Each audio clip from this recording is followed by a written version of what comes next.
Hey guys, thank you so much for tuning in.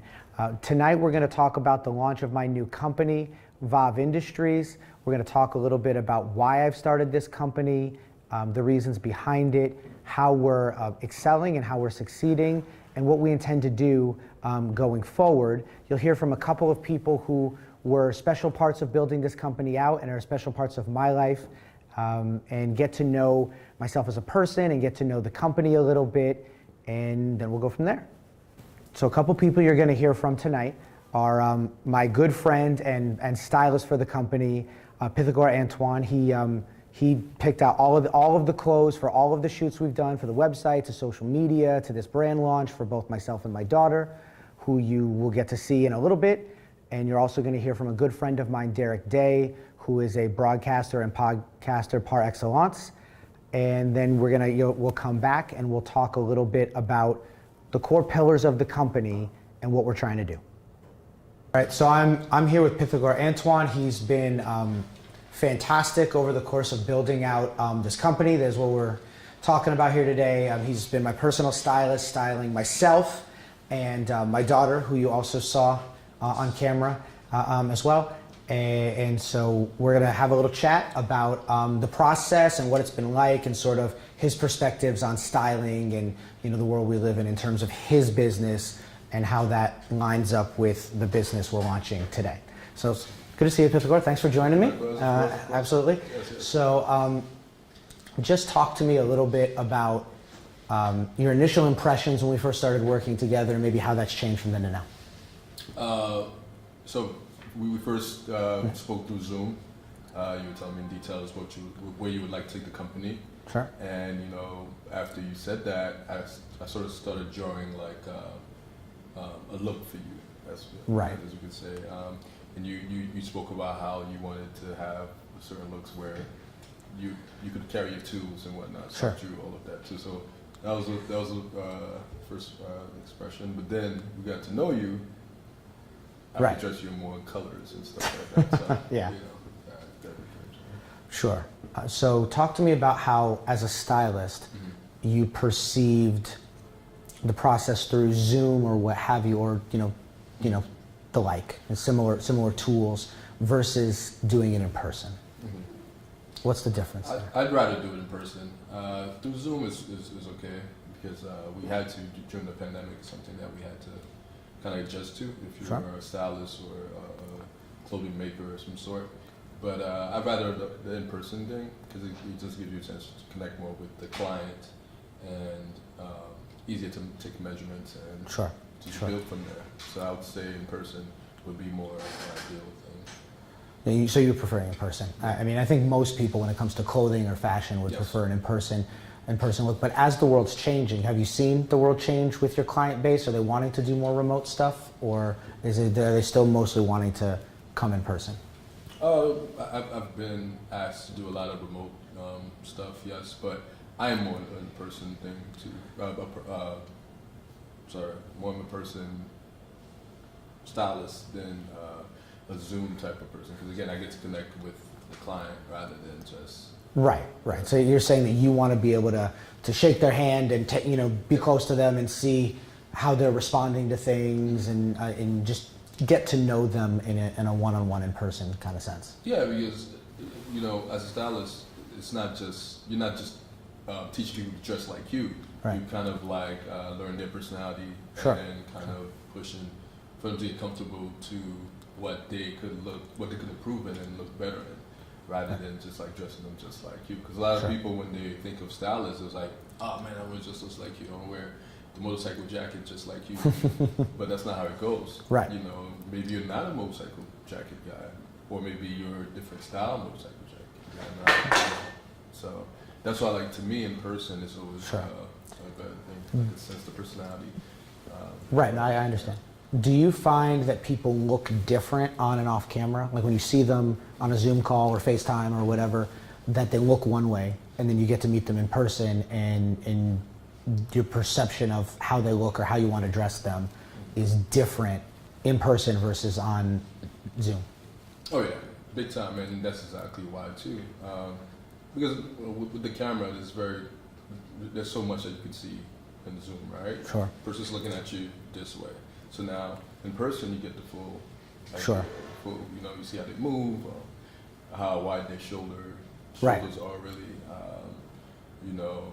Yeah, so I would say like in person is always beneficial, and people look, yeah, it's a way different type of. So if you were styling someone specifically for Zoom, where they're just going to do remote work and they're going to be in the camera all the time for their work, and they wanted to retain your services to, you know, look a certain way or to cut a certain image, would you do that differently if they were going to be wearing a look where they're going to be seeing that people are going to be seeing them in person? So if you were styling someone specifically for they're going to be seen on camera on Zoom or a similar tool all the time, would you style them differently than if they were going to be wearing those outfits into the office? Oh yeah, no, for sure. Because I guess if this is a Zoom type of thing, all I have to worry about is probably the top part. So of course, like yeah, I would definitely just focus more on the shirt and jacket they would wear, and maybe pick a cool eyeglasses for them, make sure to get a haircut. Right. But Sure. I mean, we've all seen the memes with the Zoom suit with the cuffs and then like the shirt top and their ball shorts. Ball shorts and boxers. And whatnot. Yeah, we've all seen some. There's been some pretty crazy stuff that's happened over the course of the pandemic. It's funny what we create during times like that. So we're talking about it a little before, but you know, we talked about certain companies that are providing styling or custom clothing through an application-driven modality. Do you perceive that as a good or a not good thing? And do you think that there's a future in it? Is that where the market is headed in terms of your vertical, or do you not agree with any of that? I feel like there is a future in it because people look for the easier way out of things, and to me that's unfortunate. I think the more in person styling is always better because you could enhance person's style way better, right, and create it off online, like measurements and whatnot too. And yeah, the future is heading towards there. Unfortunately, to me, to people like me, I think it's going to take a lot of our jobs as far as stylists goes, and it's an unfortunate part. Again, I understand how people want things to be easier, but I also don't think it's the smartest way out of it because you want to look your best, not just a look. Right. You know, because that could just fade away. You know, you don't want just a look for a certain season. Styles change, your size changes, you know, different things like that.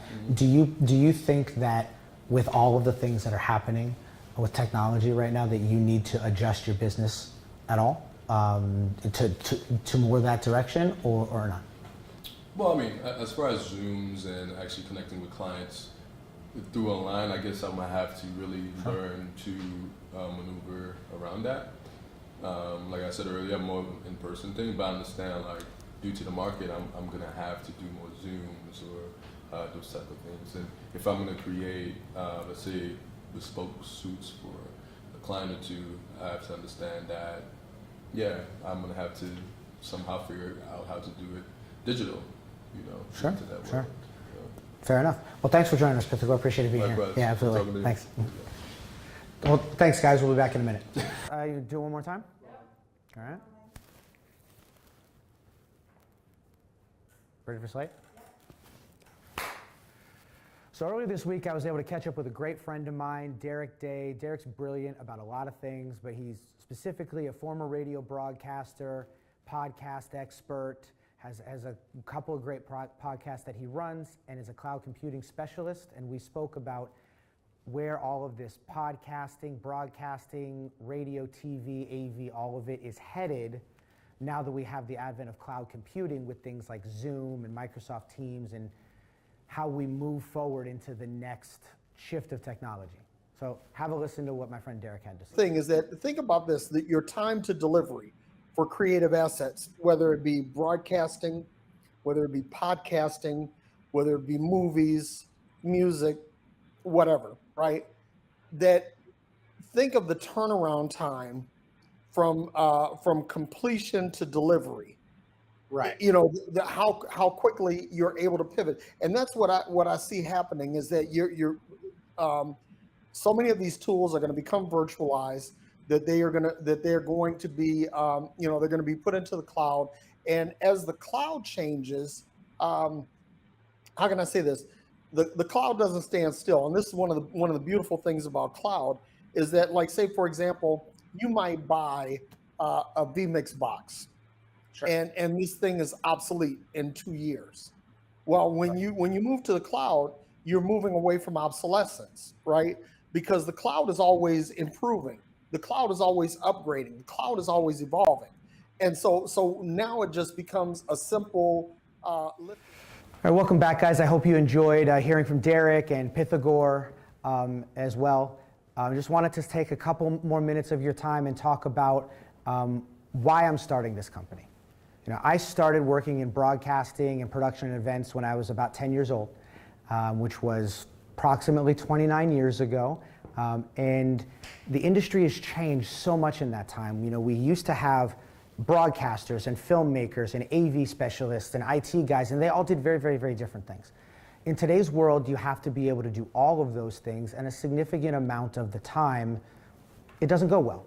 So I wanted to start this company to be able to address those needs of doing all of those things well, but then also migrating that stuff into the cloud so that we can do it from distance, because the world we're living in is changing every day.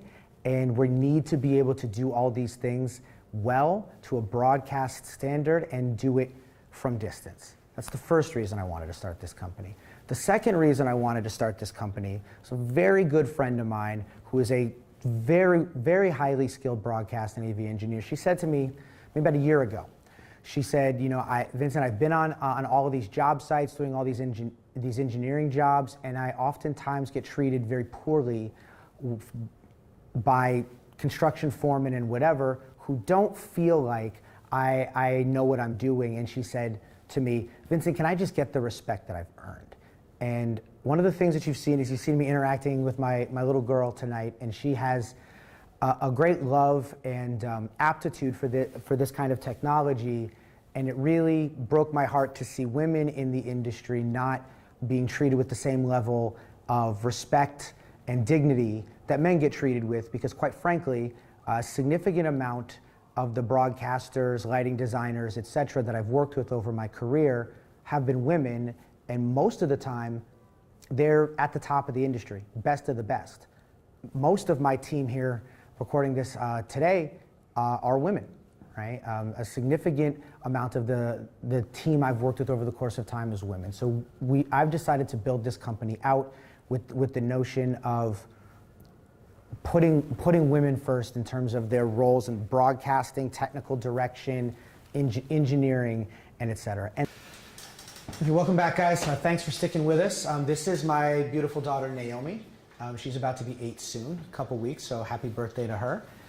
But I wanted to introduce you to her because she is ultimately the reason that I'm doing this, right? Is starting this company and building this out is to hopefully, in the tech and AV and production space, create a better world than what we have today. So Naomi and I are going to talk for a little bit, and you guys get to sort of get a view into our relationship as father and daughter, and talk about what we do like every day or regularly with technology and all that kind of stuff. Anything you want to say, sweetie? It's true. It's true. I like to build things, and Daddy built this company for me to live my dream. Build. Yeah. What do you like to build? What I really like to do is just help you with things that involve building. Okay. Is there a specific thing that we build that you like more than others? I do like to build racks. Racks, okay. And my dream is building. Okay. So have you learned anything recently that's really exciting using all this kind of stuff? Well, I have learned that you have to be careful. Yeah, what else? And you have to focus, and you have to